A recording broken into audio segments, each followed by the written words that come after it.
The life simulation you're about to experience today is that of an emperor who's been cursed for 1,400 years. I am Yang Guan. Tell me, was carving open the Grand Canal that linked north and south a blessing for 1,000 years, or the obscene extravagance of a tyrant? The history books nailed me to the pillar of shame, writing that I was lecherous, brutal, and obsessed with vainglory. But that book, the Book of Sui, was compiled by men of the Tang dynasty on behalf of Li Shimin, Tang Taizong, after I was already dead. I reigned for 14 years, and I did 3 things: dug the Grand Canal, built the eastern capital, and campaigned against Goguryeo. Each one of them dragged me closer to the grave. In the 3rd month of my 50th year, at the Jiangdu Travel Palace, I faced the men with drawn blades and said, "An emperor has his own way of dying. Fetch me poison wine."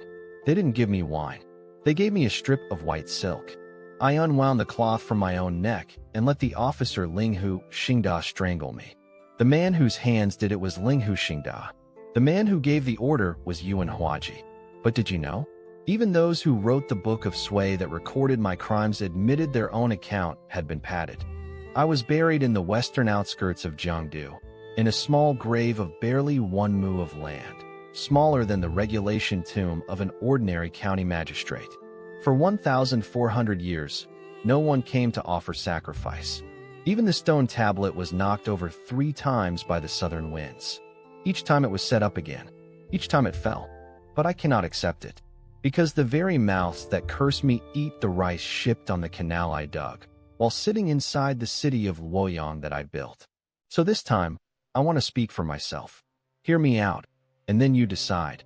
Am I really the eternal tyrant they say I am? First, the Grand Canal. It was not some sudden whim of mine. Before me, the river systems north and south were severed. The rice of Jiangnan could not reach Guangzhou, and the soldiers of Guangzhou could not march into Jiangnan. My father, Yang Jian, had only just stitched north and south into a single empire. But that empire was still in 2 halves, like a corpse pieced together with no blood flowing through it. I ordered the digging of the Tongji Canal, the Hongou, the Yongji Canal, and the Jiangnan River. 5 years of work, end to end. Total length, 2,700 kilometers. Yes, many laborers died. That debt I have never denied. But look forward 1,000 years. See how many dynasties this river fed, how many households' chimneys it kept smoking.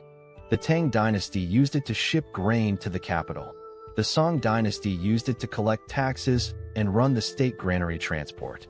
The Yuan dynasty used it to move grain north and south and stabilize the realm. Shen Kuo wrote in his Dream Pool essays that in a single year, 6 million shur of rice were shipped from the south to Bianjing on this canal. In the late Tang, there was a poet named Pai Rixiu.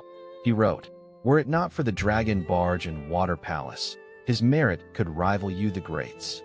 He meant that if I hadn't been so ostentatious about it, my achievement would stand alongside to you, the legendary tamer of floods. In the Ming dynasty, the scholar Yu Xinxing put it even more bluntly. He opened a benefit of 10,000 generations for posterity. You may call him cruel, but his merit is real. Meaning, my methods were ruthless, but the achievement was solid. And yet, in the early Tang, no one was willing to acknowledge any good in this canal. Because to admit its merit was to admit I wasn't quite the tyrant they made me out to be. The same year I dug the canal, I did another great thing. I opened the imperial examination. In the 2nd year of the Day era, I formally established the Jinshi examination, allowing sons of poor families, for the first time, to enter court office through pure scholarship. Before that, every official post in the realm was determined by lineage. If you were born a Wang or a Xie, you came into this world already an official. The blade I swung cut down centuries of aristocratic monopoly handed down from the Wei Jin era. I built Luoyang as the eastern capital. 2 million laborers conscripted each month. The city raised in 10 months. A perimeter of 50 li, divided into the palace city, the imperial city, and the outer wall. I made my western tour to Zhangye, marching out from Chang'an, leading the column over the Chilean mountains and through the Heshi corridor. That was the first time since the Qin and Han that an emperor of the Central Plains personally set foot at the gateway to the western regions. It was me, on my own feet, who reconnected the Silk Road. The canal, the examination, the eastern capital, the western tour. Any one of these alone should have made an emperor a sage. I did all four, and was branded a tyrant. Now Goguryeo. I will admit it, this was my greatest blunder. 3 eastern campaigns burned through the entire treasury I had built up with my own hands. But you have to understand why I had no choice but to fight. Goguryeo was no ordinary little kingdom. It had taken root in Liaodong for over 500 years, allied with the Turks, and threatened the Central Plains. It had secretly conspired with Turkic envoys, something my father once caught it doing. The year I took the throne, it again refused to pay homage. In my logic, this was a hidden danger that had to be removed. In the 8th year of Day, I led the campaign in person. 12 armies on each wing, 1.13 million soldiers in total, plus 2 to 3 million laborers. It was the largest expedition in the history of China. I dug in beneath the walls of Liaodong. My generals begged for permission to attack. I forbade them from launching an unauthorized assault. I thought I was being merciful, but the enemy used that breathing space to repair their walls.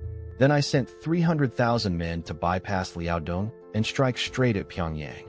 They marched too far in alone, their supply line was cut, and Goguryeo ambushers butchered them on the way. Out of 300,000, only 2,700 returned. That number was written into my official history, and into the nightmares of the rest of my life.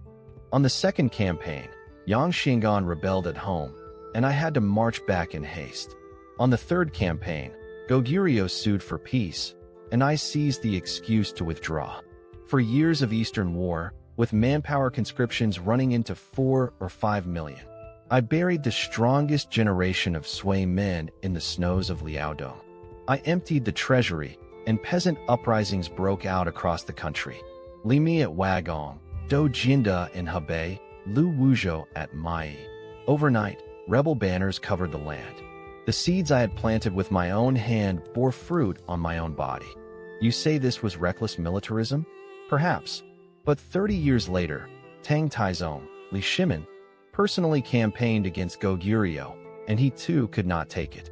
Li Shimin sent 170,000 men, captured 10 cities, killed 50,000, and took 70,000 prisoner, and in the end, still failed to destroy Goguryeo. Goguryeo wasn't finally extinguished until the reign of his son, Tang Gaozong. The same mountains, the same fortresses. It took the Tang 3 generations to walk the step that I could not walk to the end.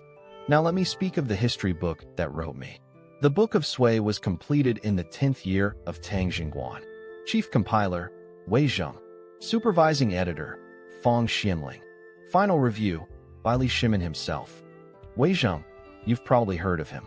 He had originally served Li Mi, and Li Mi was the leader of the Wagong rebel army that rose up against me. In other words, the man who wrote down my crimes was once a follower of the man who took up arms to overthrow me. It is like asking your enemy to write your eulogy. Why did Li Shimin write me this way? Because he needed a cautionary tale. He needed to tell the world, look, this is how the previous emperor lost his realm, so I had to act in heaven's name.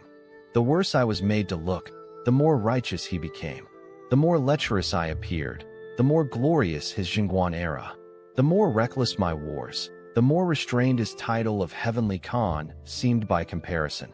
And so in the Book of Sui, I became a monster who plotted intrigues at the age of 10, killed my father, defiled my mother, murdered my brother, violated my sister-in-law, each charge more sensational than the last. But go and check the other surviving sources from the same era. Not one of these accusations has a second corroborating witness. Modern historians, Chen Yinke, Lu Simeon, Sun Zhongyan, have each pored over this book. Each says the same thing. Too heavily political, too many gaps in the source record. Professor Hu Ji wrote a book called The Two-Faced Tyrant. He argues that I stood at the very starting point of the rebuilt unified empire, and that the things I did carried the surging upward spirit of that age. He said that among emperors who united great achievement, and literary brilliance in a single body, Tang Xuanzong, is one. The other is me. I wrote poetry too. Gazing across the wild plain, 1,000 li of color. No need to lament the road that blocks the marching song. When I wrote those lines, I was on my western tour through the snows toward Zhangya. An emperor written up by historians as a monster. How could he have written lines like that? The answer may not lie in the Book of Sui, but in everything the Book of Sui chose not to write. In March of 2013, in Shaozhuang of Shihu Town, Yangzhou, a real estate construction site dug up 2 ancient tombs. The epitaph carried a single line. Tomb inscription of the late Sui Emperor Yang. The hand of the archaeologist trembled. That was me, the man buried for 1,400 years. The tomb was small. The 2 chambers together did not even reach 20 square meters. The grave goods were sparse. No jade burial suit. No carriages or ceremonial array. What was unearthed was a 13-ringed golden jade belt, 2 teeth, and a few broken pottery pieces. The teeth were dated, male, around 50 years old. That body matched, exactly, the emperor strangled at Jiangdu in the history books. At that moment, the archaeologist said one thing. This emperor was nothing like as wealthy as his own history book made him out to be. If I really were the lecherous, unrestrained tyrant the books wrote about, why was my tomb so threadbare? The answer is simple, because I died at the hands of a mutinous army and was buried in a hurry. The ones who buried me were not my sons or grandsons, but a handful of soldiers casually assigned by Yuan Huaji. They didn't even bury me within the regulations of an imperial mausoleum. What I built is still here. The Grand Canal still carries grain every day. The eastern capital, Luoyang, still stands. The imperial examination ran for 1,300 years, all the way to the end of the Qing. The history book that curses me is also still here. For 1,400 years, every person who opened it cursed me along with the men of Tang. I am not asking you to overturn the verdict on me. I am not begging for a new shrine. I only want you to know, history is written by the living, for the living. Behind every line of text stands a victor with a brush in his hand. The dead have never had a voice. So tell me, if carving open a Grand Canal that blessed 1,000 years makes me a tyrant, and merely enjoying a peaceful era of cultured rule makes another a wise sovereign, then who deserves to be remembered by history? Tell me in the comments. Who, in your eyes, is a true wise ruler?